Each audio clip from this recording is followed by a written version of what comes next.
அது நாங்க எதிர்பார்க்காம நடந்த ஒரு அது ஒரு முழுக்க முழுக்க அவங்க பிளான் பண்ணி வந்துதான் அதை நடத்துனாங்க, அதை செஞ்சாங்க. அண்ணனை கைது பண்ணி கூட்டு போனது நாங்க எதுவுமே எதிர்பார்க்கல.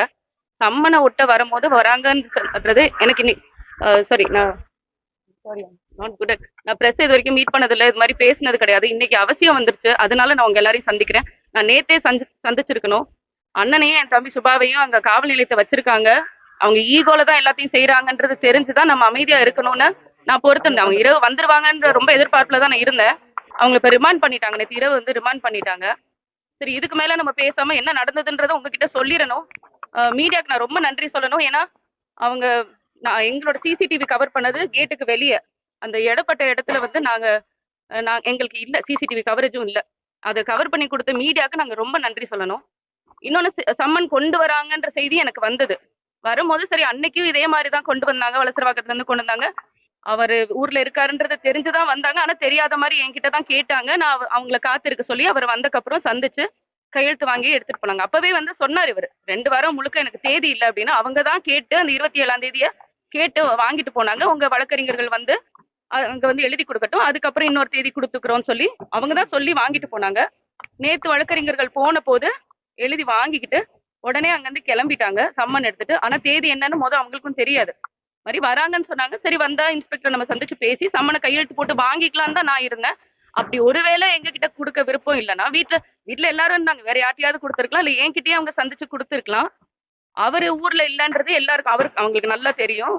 கிருஷ்ணகிரியில இருக்காருன்றது தெரியும். அவரை சந்திச்சு அங்க கூட அனுப்பி இருக்கலாம். அங்க இருக்கிற காவல் நிலையத்துல அனுப்பி கூட அவர்கிட்ட கொடுத்துருக்கலாம். அதுவும் கொடுக்கல. வந்தவங்க எதுவுமே சொல்லல, சம்மனை ஒட்டிட்டு போயிட்டாங்க. நான் வந்து எனக்கு தம்பி சுபாகர் தான் கூப்பிடுறாரு. கூப்பிட்டுட்டு நான் வெளியே வரேன், மாதிரி ஒட்டிட்டு போயிட்டாங்க. நீனா சரி சரி ஒட்டி இருக்கட்டும்னு சொல்லிட்டு கொஞ்சம் நேரம் விட்டு தான் நான் கீழே இறங்கி வரேன்.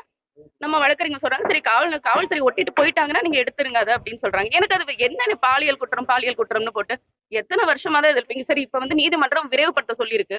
அது என்ன இப்ப உடனே அடுத்த நாளே வரணும்னு, சரி ஒரு ஊர்ல இல்லைன்னு தெரியும், நீங்க வேணும்னே இதை செய்றீங்கன்றது எனக்கு தெரியும். நான் வீட்டுல இருக்கேன், என்கிட்ட அதை பேசிட்டு கூட நீங்க ஒட்டிட்டு போயிருக்கலாம். வந்து யாருமே இல்லாத வீட்டுல வந்து ஒட்டிட்டு போன மாதிரி நீங்க ஒட்டிட்டு போயிட்டீங்க. நான் வந்து வெளியே வந்து பாக்குறேன், தம்பி இது மாதிரி சொல்றாரு ஒட்டிட்டாங்க நீனா. அப்புறம் பிரஸ் மட்டும் தான் நின்றுட்டு இருந்தாங்க. எனக்கு ரொம்ப அன்ஈஸியா இருந்தது அவங்க முன்னாடி வர்றதுக்கு. நான் அது நைட் ட்ரெஸ்ல இருந்தேன், நான் வெளியே வரல. சரி, தம்பியை தான் கிளிங்க தம்பி, இல்ல போலீஸ் போகணும், போலீஸ் போயிட்டாங்க அப்படின்னு சொன்னாரு. அதனால நான் கிளிக்க சொன்னேன். நான் தான் கிளிக்க சொன்னேன், அவரை நான் படிக்கிறதுக்காக கிளிக்க சொன்னேன். அவர் கிழிச்சு என்கிட்ட கொண்டு கொடுத்தாரு. கொடுத்துட்டு நான் அது உள்ள உட்காந்து அது 2-3 கிழிஞ்சதுனால உட்காந்து அதை படிச்சுக்கிட்டு இருந்தேன். அந்த தேதியை பார்த்துட்டே வந்து அடுத்த நாளே வர சொல்லியிருக்காங்க. அன்னைக்கு இவங்க அப்படி ஒத்துக்கலையே அப்படின்னு, அப்படி சொல்லலையே அப்படின்னு சொல்லிட்டு நான் அந்த தேதியை பார்த்துட்டு இருக்கேன். அப்பதான் நான் எனக்கு தெரியல நடந்தது என்னன்னு எனக்கு தெரியல. இந்த கேட்டுக்கு உள்ளதான், அது கேட்டுக்குள்ள நடந்தது. நான் அங்கிருந்து உட்காந்து பார்க்கும்போது கேட்டு திறந்தது மட்டும் கேட்டுச்சு, பார்த்தேன் நானு. எடுத்த உடனே ஒரு பிரவீனோட சத்தம், என்ன நீ தள்ளுறியான்னு ஒரே சத்தம். எனக்கு நான் இது சுத்தமா நாங்க எதிர்பார்க்கல. சம்மன் கொடுத்தாங்க, நாங்க சம்மனை வந்து எடுத்து வச்சு நாங்க படிச்சுட்டு இருக்கோம், அவ்வளவுதான். நான் சுத்தமா அதை எதிர்பார்க்கல. அப்புறம் அங்கிட்டு தள்ளிட்டு போறாங்க, செய்யறாங்க. அப்புறம் நான் அண்ணன் இப்படி இழுத்துட்டு போகும்போது தான் நம்ம எப்படி சும்மா இருக்குது. நம்ம நாங்க எல்லாம் உங்களுக்கு தெரியும், நாங்க வந்து கட்சி ஒரு குடும்பம் மாதிரி நாங்க எல்லாரும் சேர்ந்து ஒன்னா பயணிக்கிறோம். எங்களை விட கூட இருக்கிறவங்க மேல கையை வச்சாதான் எங்களுக்கு இன்னும் கோவம் வரும்ன்றது உங்களுக்கு நல்லா தெரியும். மென்டலி எங்களுக்கு டிஸ்டர்ப் பண்ணணும். அப்புறம் வந்துட்டு அவரை கூட்டு போறாங்க. நான் வெளியே வர்றேன். வெளியே வந்து பார்த்தா அவர் ஒரு ரிட்டையர்டு ஒரு எக்ஸ் சர்வீஸ்மேன். அவரை வந்து எப்படி ஒரு குப்பை மாதிரி நீங்க எல்லாரும் பார்த்துட்டு தான் இருந்தீங்க. அவர் எப்படி உள்ள தூக்கி போடுறாங்க. அவர் இங்க செக்யூரிட்டியா இருக்காரு, நம்மளுக்கு பாதுகாவலரா இருக்காரு. அவருக்கு கன் வச்சிருக்கிறதுக்கான லைசன்ஸ் வச்சிருக்காரு. அவரு அதை கையிலேயே எப்பவும் வச்சிருக்காரு, தன் பையில எப்பவும் வச்சிருக்காரு.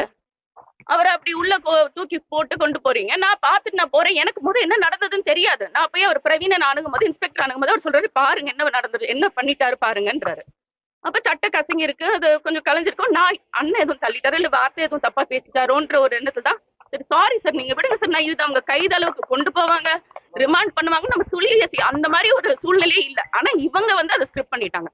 முதல்ல ஸ்கிரிப்ட் பண்ணி தான் வந்திருக்காங்கன்றது நல்லா தெரியும். ஏன்னா வலசரவாக்கம் காவல்துறை அவங்க வந்து ஒட்டுனதோட